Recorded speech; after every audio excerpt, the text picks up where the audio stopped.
yun guys, magpurga tayo today. At ito yung ano natin, pampurga natin, no. Bastonero. So isang pack na ito 1 liter. So ang nilalaman na itong binili kong ano, panuhan ng manok 1 liter. So nilagay ko na dito, nagkulay blue na. So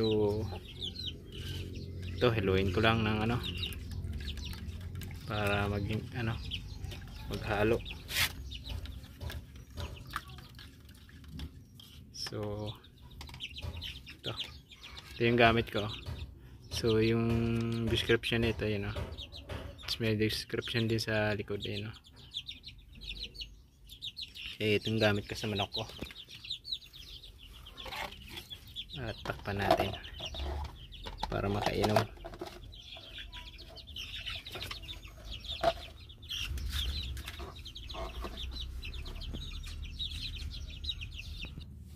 Lagyan din natin tong dalawang sisiw ko. Meron ditong babae, niba ko. Ayan, sila.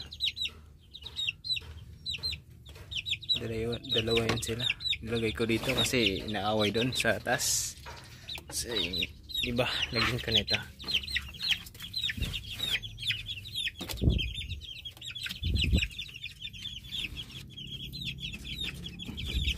So ginawa ko lang din to, itong patukaan nito. Lagyan ko ng screw, ayun, o. Yung screw. Tsaka nilagyan ko ng ano, semento rito. Yun, o. Tsaka hindi na kailangan bumili. Ginawa ko. Tsaka pati rin to, ginawa ko rin to. So yun, gamit ko dito. Durga ko na today.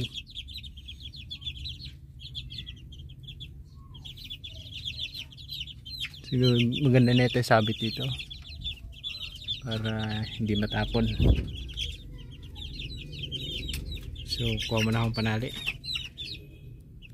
So yun lang video ko, mga guys. At yun ang update natin sa chicken natin, no?